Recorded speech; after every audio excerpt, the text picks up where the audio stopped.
우리가 함께 볼 하나님의 말씀은 다니엘 10장 1절부터 3절 말씀입니다.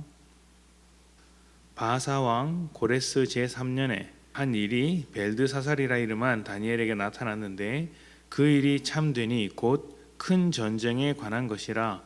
다니엘이 그 일을 분명히 알았고 그 환상을 깨달으니라. 그때 나 다니엘이 세 일의 동안을 슬퍼하며 세 일에가 차기까지 좋은 떡을 먹지 아니하며 고기와 포도주를 입에 대지 아니하며 또 기름을 바르지 아니하니라. 아멘. 요즘은 인터넷과 플랫폼의 발달로 집에서 전 세계의 컨텐츠를 소비할 수 있게 되었습니다. 전에는 시간을 내서 극장에 가야지만 볼 수 있었던 최신 영화들도 집안에서 앉아서 볼 수 있게 되었고, 또 전 세계적으로 유명한 각국의 드라마도 아주 편하게 볼 수 있게 되었습니다. 아마 여러분도 이런 서비스를 한두 번쯤은 활용하지 않았을까, 경험해 보지 않았을까 생각을 합니다. 다양한 나라의 드라마를 보다 보니 드라마 안에 있는 그 나라의 문화와 분위기도 쉽게 만날 수 있게 됩니다. 예를 들면 일본 드라마는 항상 교훈적인 가르침이 담겨져 있다고 합니다. 그냥 이야기로 끝나는 것이 아니라 주인공이 나와서 교훈적인 메시지를 던져준다는 것이죠. 중국 드라마는 중화사상이라는 것이 녹아 있습니다. 그 사회의 분위기와 어떤 민족성이 그 드라마 안에 담겨져 있는 것입니다. 우리나라는 어떤 특징이 있을까요? 우리나라 드라마는 극단적으로 감정을 건드린다고 합니다. 그래서 우는 장면이 굉장히 많고, 울 때도 그냥 우는 것이 아니라 폭발적으로 운다고 합니다. 또 화를 내더라도 절제하지 않고 그 감정을 있는 그대로 이제 표현하는 경우가 많다고 합니다. 이런 특징을 이제 극대화한 것, 그런 것이 예전에 유행했던 막장 드라마가 아닐까 생각을 해보는데요. 스토리나 개연성과 상관없이 감정적으로 두드리는 것입니다. 감정이 폭발하면 어떤 일을 분별하기가 쉽지 않습니다. 이치나 도리에 따라 생각하지도 않고 법이나 도덕을 따지지 않을 때도 많습니다. 일단 내 감정을 해소해야 하는 것이기 때문에 이 감정을 우선으로 생각하며 어떤 일을 하게 됩니다. 평소에는 조용한 사람이 감정적으로 폭발하게 되면 전혀 뜻밖의 모습을 보여주는 것도 감정이 모든 것을 지배하기 때문입니다. 그만큼 이 감정이라는 것은 강력한 힘을 가지고 있습니다. 다니엘은 다양한 꿈과 환상을 통해 하나님의 뜻을 듣습니다. 그런데 그 꿈과 환상이 항상 좋은 것만 있었던 것은 아닙니다. 고달픈 현실 속에서 지금보다 더 나빠질 것이라는 속상한 이야기, 엎친 데 덮친 격이 될 것이라는 그런 이야기들을 듣게 됩니다.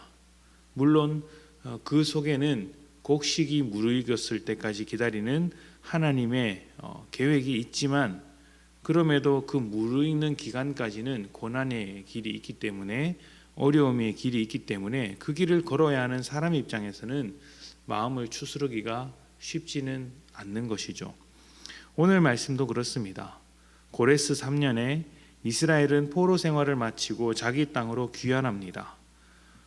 집으로 돌아가는 것이고 고향으로 돌아가는 것이니 이제 희망찬 일들, 좋은 일들만 있으면 좋을 것 같지만, 다니엘이 받은 환상은 전혀 다른 이야기를 합니다. 큰 전쟁의 소식이 들린다는 것이죠. 전쟁 때문에 나라가 망했고 포로 생활을 그토록 오랫동안 해왔는데 또다시 전쟁의 소식이 들리니 얼마나 낙심하겠습니까? 다니엘이 슬픔을 이기지 못하고 좌절과 절망으로 가득 차 있다고 해도 이상하지는 않을 것입니다. 그런데 다니엘은 그렇게 슬픔과 좌절과 절망으로 가득할 수 있는 순간에 조금 다른 모습을 보여줍니다. 새 일해 동안, 그러니까 약 3주간 슬퍼했다고 합니다. 하지만 낙심하고 슬퍼하는 것만으로 끝나는 것이 아니라 좋은 떡을 먹지 않고 고기와 포도주를 입에 대지 않았고 또 기름을 바르지 않으면서 슬퍼했다고 합니다. 슬픔을 표현하고 드러내되 절제하며 지나친 슬픔에 빠져들지 않았다는 것을 보여주는 장면입니다. 특히 고기와 포도주를 먹지 않은 것은 하나님께 마음을 지키며 바벨론의 삶을 절제할 때 보여준 모습이었습니다. 다니엘이 어떻게 마음을 지키고 있는지 확인할 수 있는 대목이죠. 하나님께서 보여주신 환상으로 인해 또 꿈으로 인해 낙심할 만한 처지이지만 그렇다고 하나님과의 관계가 다 무너지면서까지 슬퍼하거나 낙심하거나 좌절하지는 않았다는 것입니다. 뜻하지 않은 일이 올 때 그 상황이나 일들의 마음이 뺏기면 우리는 이겨낼 수 없는 좌절과 슬픔의 감정을 맛보게 됩니다. 인생의 모든 것이 무너진 것처럼 자신이 스스로 무너지게 되는 것이죠. 그러나 다니엘과 같이 하나님을 향한 마음을 지켜낼 수 있다면 그 믿음이 우리의 삶을 지켜줄 것입니다. 어려운 상황에도 꿋꿋이 서서 내 자신을 지켜내는 것이죠. 잘 믿으면 상황이 좋아져서 우리의 기분도 좋아진다는 말씀이 아닙니다. 그럴 수도 있겠으나 본질은 상황과 상관없이 하나님께 둔 마음이 우리를 단단하게 만들어준다는 것입니다. 좌절할 만한 상황 속에서도 또 이 세상 속에서도 흔들리지 않고 그 모든 것을 이겨낼 수 있는 큰 마음, 큰 믿음으로 살게 해준다는 것이죠. 다니엘이 살아가는 시대만큼 우리가 살아가는 시대도 전쟁의 소식이 많이 들립니다. 매우 큰 전쟁의 소식이 들리죠. 총과 칼로 하는 전쟁의 소식도 전쟁의 소식, 전쟁이지만 돈과 돈이 부딪히는 것도 전쟁이고 사람과 사람이 부딪히는 것도 전쟁이고 마음과 마음이 부딪히는 것도 전쟁입니다. 이 치열한 전쟁 속에서 승리만 하고 살 수는 없죠. 우리가 패배하고 질 때도 많습니다. 사람을 잃어버릴 때도 있고 돈을 잃어버릴 때도 있고 마음을 잃어버릴 때도 있습니다. 그러나 이기든 지든 우리의 마음, 우리의 믿음은 하나님께 두는 것이죠. 우리의 중심은 하나님께 깊이 뿌리 박는 것입니다. 그래야 무너지지 않는 삶을 살며 소망을 잃어버리지 않고 살 수 있습니다.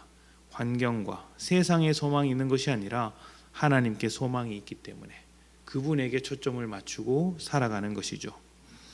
언제나 우리와 동행하시는 하나님께 오늘의 삶을 맡겨드리며 하나님을 향한 마음을 지켜가시는 복된 여러분들이 되시기를 축복합니다.